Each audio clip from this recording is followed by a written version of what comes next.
समाज का पैसा समाज में नहीं रुक रहा। अगर मेरे 5 बेटियां हैं, 5 तरफ की बारात आ गई, मैं 1 करोड़ रुपए दे रहा हूं, मेरे घर से 1 करोड़ रुपए जा रहे हैं। उन 5 लोगों को लोग क्या करें, हम भाई अच्छी जगह उनके 20-20 लाख रुपए हिस्से में आएंगे, 12-12 लाख रुपए वो बाजार में रखे आएंगे, क्योंकि काजू का जो पीपा है ना वो तो बाजार में मिलेंगे। अपने गाँव में तो पैदा हो रहा है कौन काजू। हलवाई के पैसा हलवाई ले गया, बाजार का पैसा बाजार ले गया, टेंट का पैसा टेंट ले गया, पत्तल डूना का पैसा वहां पहुंच गया, आतिशबाजी का पटाखों के पैसे वहां पहुंच गए। क्योंकि आजकल लड़का वाला ने तो कुछ करना ही को ना, सब कुछ वजन लड़की वाला पर है। वह लड़कों वालों तो अपने तोलिया में नील दे से नीलन का कपड़ा पहन रहा उसे गेर करना तोलियो आ जाए, और वहीं विदा में बैठे बैठे हिसाब लगाएगा कि बोले यार 2 लाख टूटेगा। आपके 2-2 लाख टूटे 5 लोगों के, लेकिन उसके अकेले के करोड़ों रुपए लग गए। न पैसा उसके पास बचा, न पैसा बेटे वाले के पास बचा। पैसा कहाँ पहुंच गया? बाजार में। जिन खेतों के ऊपर आप बोर्ड लगा रखा है ना कि भाई ये गुजर कृषि फार्म, ये रावत कृषि फार्म, ये चंदेला कृषि फार्म, आने वाले समय में 5, 7, 10 साल में महाजन कृषि फार्म होते देर नहीं लगेगी, क्योंकि पैसा सारा वहां जा रहा है। पैसे को वहां रोको। पैसा कैसे रुकेगा? हमारे भात है, अब ये कहें बोले जी भात तो भान को हक है, उन्हें रोकांगा तो तड़के जमीन वाला कब्जो करेगी। लेकिन यह भात है या विधान बढ़ा रहे हो। मैं अगर 5 लाख रुपया बात में दिया है तो अगला क्या कहेंगे, आप 11 कर दे, 5 तो बात में ही आगा। अगर उस रुपए को आप जेवरात में बदल दो, देखो जमीन और जेवर ये हमारी वसीयत होती है, धरोहर होती है, इसको जल्दी से हम बाजार में नहीं पहुंचाएंगे। बाजार का पूरा सोना और चांदी अगर आपके पास आ जाएगा ना तो आप मजबूत हो जाओगे। गोल्ड लोन भी ले, जैसे केसीसी लेते हैं ना जमीन के ऊपर, जेवरात के ऊपर आप गोल्ड लोन लेके बच्चों को पढ़ा सकते हो। बुढ़ापे में आपकी रोटी का सहारा होगा। हम आज लोग हैं वो कहते हैं भाई बुढ़िया के 5 किलो चांदी दरी से रोटी दो इन, लेकिन आज क्या अपने घरों में किसी के पास 5 किलो चांदी है? क्योंकि पैसा था, पैसा बाजार में बिखर गया। चांदी रहेगी तो क्या आएगा, अपने बलबूते पर डीजे बाजा लाएगा, अपने बलबूते पर वो आतिशबाजी करेगा, अपने बलबूते पर बच्चे को शेरवानी पहना के लेके आएगा। लेकिन अब क्या कर रहा है, एक बेटी वाला देगा, अपने इनको बांट देंगे, तो मेला वाले भी अपना आप कंट्रोल हो जाएगा, खर्चा पर भी कंट्रोल हो जाएगा, और हर घर में 1 2 किलो 2 किलो सोनू जब हो जाएगा तो आप अपने आप में मजबूत हो जाओगे। इन थोड़ा सा कहीं साइड में चेंज कर लो। तीसरी बात, जितनी भी कुरूती थी खड़ो खानू चाहे 15-15 हजार को खानू बना रहा था, 4 हिस्सा में से सिर्फ 1 हिस्सों खा रहा था, 3 हिस्सा वेस्टेज जा रहा था जो डस्टबिन में ही जा रहा था। भजन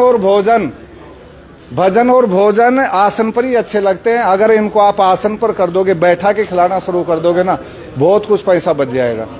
न आपको 10 प्रकार की कैटरिंग की दुकानें सजानी पड़ेंगी, भाई चाउमीन, फुल्ला, टिक्की, समोसा। न 5 प्रकार की रोटियां बनानी पड़ेंगी कि नान, तंदूरी, मेसी, तवे की रोटी, पूरी, एक से भी काम चल जाएगा। तो इन खर्चों को आप थोड़ा सीमित कर दो। इनमें जो बचा है उनमें बच्चों को पढ़ाओ, उनको संस्कार दो। कुछ हमारे समाज का नेतृत्व करते हैं। नेता का मतलब होता है नेतृत्व करने वाला। आज जो बड़े बड़े जो नेता है, और तो सब आ रहे हैं, एक रोड के ऊपर गड्ढा हो जाता है तो धरना और प्रदर्शन के लिए पहुंच जाते हैं। लेकिन समाज इतने गहरे गर्त में जा रहा है, फिर वो क्यों सामने नहीं आ रहे? क्या आप हम उनसे पूछते हैं भाई क्यों नहीं आ रहे? वो कहते समाज का टैग लग जाएगा। मैं उनको कहता हूं कि समाज का टैग एक बार हटा के देखो, फिर तुम्हारी दुकान में सामान क्या बचता है।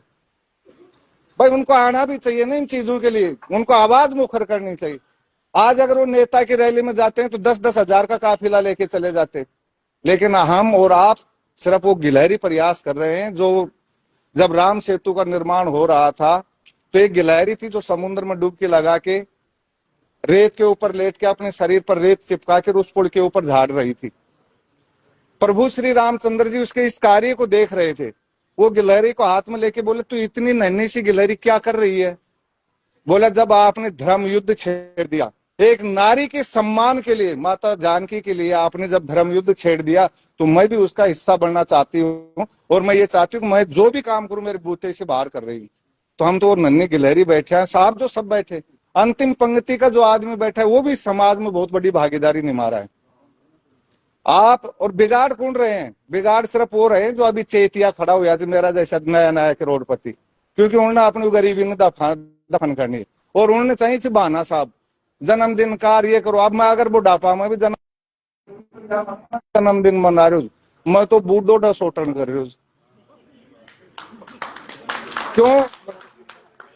कि जन्मदिन का मतलब क्या होता है? डा शोटन क्या है भाई? अपने परिवार में एक बच्चे ने जन्म लिया, अपने परिवार में एक मेंबर बढ़ा, नए सदस्य ने अपनी एंट्री करी, हम उसकी खुशी में लोगों को जिमा रहे हैं। लेकिन मैं आज 50 साल की उम्र में अगर जन्मदिन मना रही हूँ तो बूढ़ो डा शोटन होगो कोने। जब मैं नाचवाड़ा भी लाऊं, जिमारियो भी छू, सब काम कर रही हूँ। तो जन्मदिन मेरी फालतू की खर्चा से हमारे बिल्कुल अंकुश लगना चाहिए, और यह काम वही कर रहे थे बहानू चाहे थे पैसा। दो शराबी था, भी बोले यार आप इस शराब ने छोड़ दिया जाए, आप बैठ निर्णय कर रहे थे भाई आप ये चीजा छोड़ दिया। बोले इस शराब ने छोड़ दिया अपन बर्बाद करे। बोले यार छोड़ तो दे, लेकिन ठेका का आग होकर जाओ तो जब सड़ गया अपन कौन छोड़वा दिया। तो बोले के इलाज, बोले आज ये करते कि अपन दोनों आंखें बंद करके इसके आगे से निकल जाते हैं। तो दोनों ने आंखें बंद करी, एक दूसरे के कोड़ी मारी और वो ठेके के सामने से निकल गए। थोड़ी आगे जाके बोले अरे ठेका निकल गया क्या? खोल के देख, बोले यार निकल तो गया। बोले आज इसी खुशी में 2-2 पैग हो जाए। तो उनको तो बहाना चाहिए भाई, वो उसी खुशी में ले रहे हैं कि आज ठेके पर हम बगैर पिए आगे क्रॉस करके निकल गए। तो पैसे वाले को बहाने चाहिए, वो सुधरेंगे नहीं। आप हम जो 95% लोग है ना, इनको सुधरना है।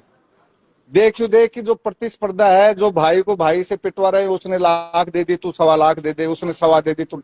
अब ये लाखों में गिनती नहीं रही, ये करोड़ों में चली गई। तो हम जमीन ने बचा लो, अपना जमीर ने बचा लो, अपनी संस्कृति ने बचा लो, अपना कल्चर ने बचा लो। ये प्री वेडिंग फोटो शूट रही आ रहा है, लड़की फोटो खिंचा रही है, उन्हें आप गैलरी में टाक रहा। ये अपने संस्कार नहीं है, अपनी पहचान नहीं है।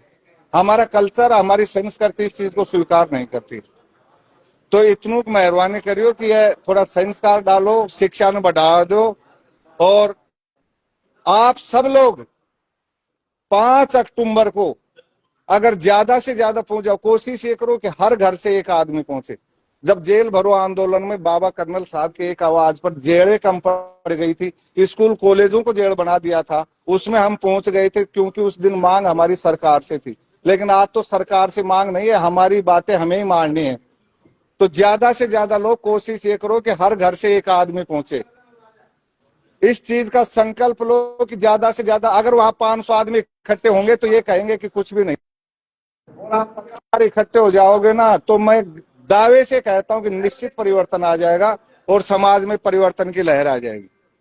तो मैं आपसे एक यही निवेदन करता हूं, इस पवित्र प्रांगण में बैठे हो, महात्मा जी के सानिध्य में हो, एक बार दोनों हाथ खड़े करके संकल्प लो कि आप उस मीटिंग में आप भी आएंगे और ज्यादा से ज्यादा लोगों के लेके आएंगे। दोनों हाथ खड़े करके बोले देव महाराज की राम राम साहब।